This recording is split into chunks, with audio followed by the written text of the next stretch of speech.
Hello, welcome to Ear Training. My name's Tom. This is part 4 of an ongoing series, so if you've not watched any of these, then check out part 1 first to get yourself up to speed, and then return to this video and we can get started. In this video, unlike the last ones where we've just been looking at two intervals together that create one relationship, we're going to be looking at the very foundation of modern harmony, which is the triad, so basic chords.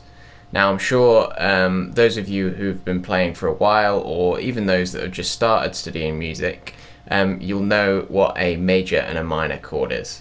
And these are the first two chords we're going to look at, but we're also going to look at two other chords in this lesson, which are closely related to the major and minor, but with ever so slight differences that make them applicable in whole different scenarios. So as I said before, we've got the major and minor chord. And the easiest way to remember the difference between those is that major is happy and minor is sad. Now these are sort of very broad terms to use for these chords, but for just starting out and for training our ears, they're a really good place to start. So here's a major chord, and like I say, we're just looking at the triads in this lesson, which is the root, the third, so the major or minor third depending on the chord, and then the perfect fifth. And when I play them, I'm only going to be playing 3 notes. So unlike normally on guitar where we might play a full 6-string chord, we're only going to be looking at a single 3-note chord, which will help you pick out those intervals and hopefully just get you used to recognizing chords from their bare bones. So here's a major chord, which sounds fairly happy and uplifting, and here's the minor chord to compare it to. Now it's just one note difference, just a semitone. So in the major chord we've got the major third, and in the minor chord we've got the minor third, and that's really the only difference. Now we're playing these in the first inversion, which means that the root note is always in the bottom, so it should be easy for you to identify the differences between these. But if you are having any trouble, just try and think, does it sound happy or does it sound sad? So this happy and sad formula may get a bit confusing when we introduce the next two chords. Like I said before, we're looking at two other triads, which are usually a bit more complicated, but hopefully introducing them early on into your studies will help to develop your ears to get used to these sounds. We've got the augmented triad and we've got the diminished triad. Now both of these chords are related to two different kinds of scales. The diminished chord is related to the diminished scale, and the augmented chord is related to the whole tone scale. And both these scales are very interesting because they're what we call symmetrical scales, because they repeat in a very symmetrical way. The diminished scale is built up of a whole tone, a half tone, half tone, and so on. And that just repeats. And the whole tone scale, even simpler than that, is just whole tones.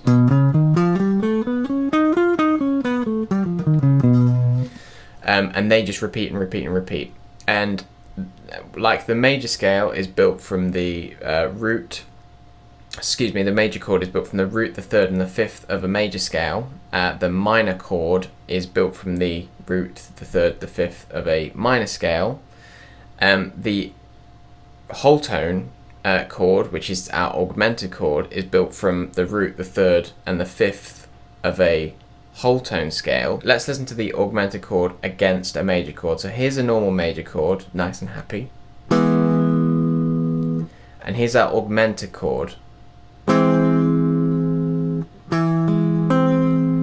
So you can hear that's the difference there. The fifth is raised, and the way my ears, or the way I identify this chord, is that in any cheesy movie or TV show, when there's a dream sequence, the composer or composers like to use an augmented chord alongside its whole tone scale to give a sort of dreamlike effect. So when I hear the augmented chord, I think of those dream sequences, but it does sound quite awkward. So take a listen to that yourself. Easiest way to build it up is on the A, D, and G string. You just play 1 fret apart. So for example, I'm going to play 7th fret, 6th fret, and 5th fret, and that's on the A string, the D string, and the G string. So the last chord we're going to be looking at in this lesson is the diminished chord, which is sort of the antithesis of the augmented chord. So the augmented chord, we've got a raised fifth, so we're trying to sort of make the chord bigger, if that makes sense.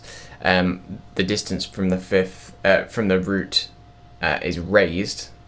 The diminished chord, we're actually making it smaller, which is what the word diminished means. So we've got a minor chord. This is what this one's built from. So the augmented chord can be thought of related to the major chord because it's just one note different. We're raising that fifth.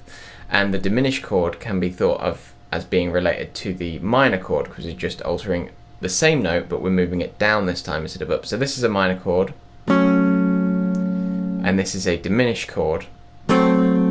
So as you can hear, I've just lowered that fifth. Now the augmented chord is built up of stacking major thirds. So we've got we go up a major third, and then another one, and the diminished chord is built from stacking minor thirds. Now, when starting out, these two chords can sound quite similar. They can just sound equally dissonant, but the trick is to try and distinguish them in your head and to try and find ways to do that that are idiosyncratic to you and the sort of things that you've heard before. So, like I said before, I think of the augmented chord as a dream sequence type thing, and I think of the diminished chord as just sort of mildly tense. I don't really hear that as being too dissonant anymore, but I can distinguish that from the minor because I can hear that tritone there. So try that when you're listening to these and the examples later. Try and pick out that tritone there. So just to recap, we've looked at the major chord, the minor chord, the augmented chord, and the diminished chord. So let's listen to them as they're related to each other. So the major chord to the augmented, we're just raising that fifth, and the minor chord to the diminished, we're just lowering that fifth. So that's the reason I've introduced these two potentially complex sounding chords, the augmented and diminished, early on, because if you start listening to them now in a part of your ear training studies and you don't just focus on major and minor, you'll start to develop that sort of sophistication with your ability to recognize chords without hitting this wall as soon as you start approaching, jazz music or anything that requires a complex harmony, because you've just been sort of used to major and minor. So I'm going to shut the camera off now. I'll stick the lovely appealing blank screen on, and there's going to be 20 examples. I'm going to play each note in the chord separately, so it'll be and then together, and then I'll do that twice each time. And there's going to be an equal number of major, minor, diminished, and augmented triads in each one. The results are going to be below, but obviously don't check because that'll ruin it. And do your best to pick these out. So grab a pen and paper, do your best, and check the answers afterwards. And let me know if you've enjoyed this lesson, because I want to be doing more of these, and I can always sort of put supplementary lessons up as I go. I hope people find this useful. I had some fantastic teachers at college that taught me this stuff early on, and it really put me in a good stead when it came to improvising and writing and composing. So hopefully I can pass on that to other people. But yeah, thanks ever so much for watching. If you've enjoyed, then please subscribe for more, and I'll see you next time. For every example, you'll hear each note of the chord played separately and then together. You'll hear each example twice. Example 1.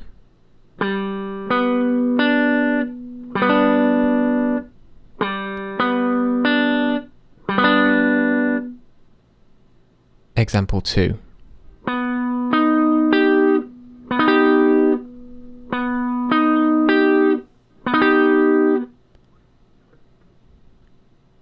Example 3.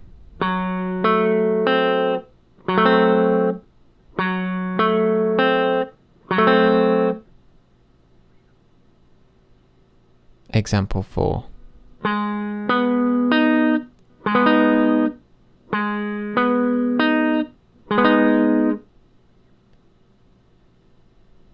Example 5.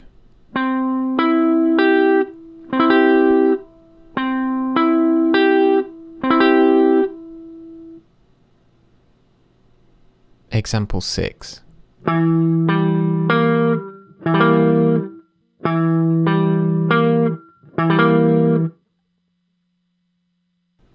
Example 7.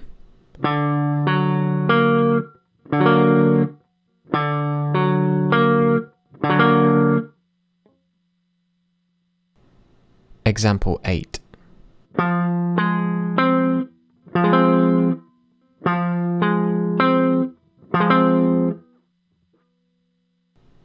Example 9.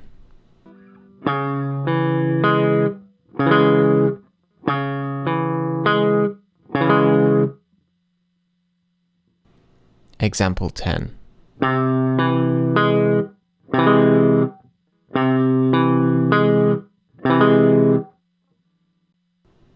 Example 11.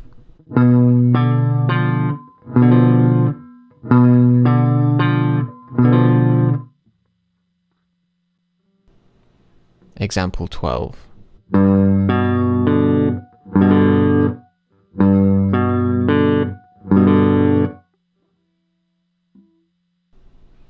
Example 13.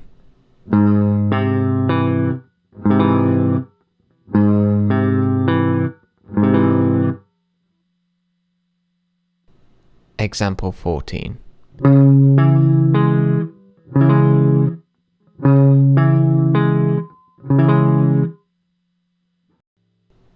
Example 15.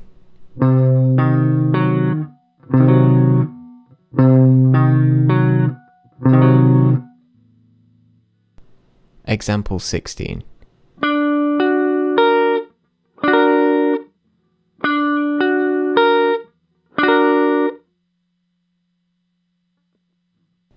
Example 17.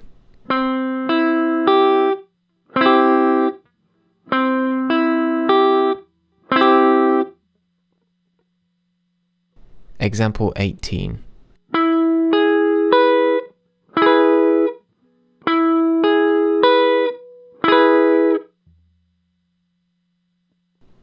Example 19.